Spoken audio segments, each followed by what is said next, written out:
عقلمند وزیر۔ یوں تو بادشاہ سلامت بہت اچھے اور نیک تھے، مگر ان کا وزیر ان کی ایک بات سے بہت ناخوش تھا اور دل ہی دل میں پریشان رہتا تھا۔ بادشاہ اپنی رعایا سے بہت محبت کرتے تھے اور انہوں نے ان کی خدمات کے لیے اپنے خزانوں کے منہ کھول رکھے تھے۔ ملک میں چاروں طرف سکون اور اطمینان نظر آتا تھا، سب لوگ انتہائی خوش و خرم زندگی بسر کر رہے تھے۔ مگر وزیر کو جس بات سے پریشانی تھی وہ یہ تھی کہ بادشاہ دوسروں کے منہ سے اپنی تعریف سن کر بہت خوش ہوتے تھے اور تعریف کرنے والے پر انعامات کی بارش کر دیتے۔ ان کے دربار کے چند خوشامد اور چالاک لوگوں نے بادشاہ کی یہ کمزوری بھانپ لی تھی۔ وہ اس کمزوری کا اکثر و بیشتر فائدہ اٹھاتے رہتے تھے، ان کی جھوٹی جھوٹی تعریفیں کرتے اور انعامات لے کر گھر کو چلتے بنتے۔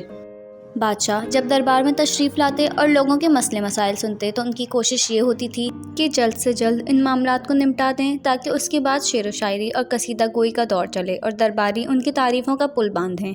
ان تعریفوں سے بادشاہ کو ایک عجیب سی خوشی کا احساس ہوتا تھا۔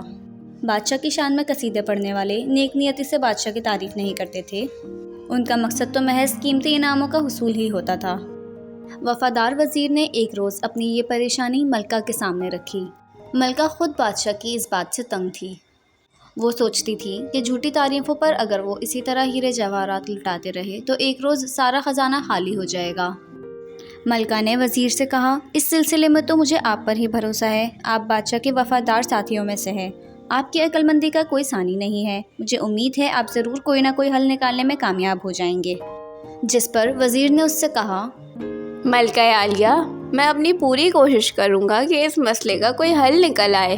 اس کے لیے مجھے سب سے پہلے یہ پتہ لگانا ہوگا کہ وہ کون سی وجوہات ہیں جن کی بنا پر بادشاہ سلامت خوشامد پسند ہو گئے ہیں، انہیں کیوں اپنی تعریف سننا اچھا لگتا ہے۔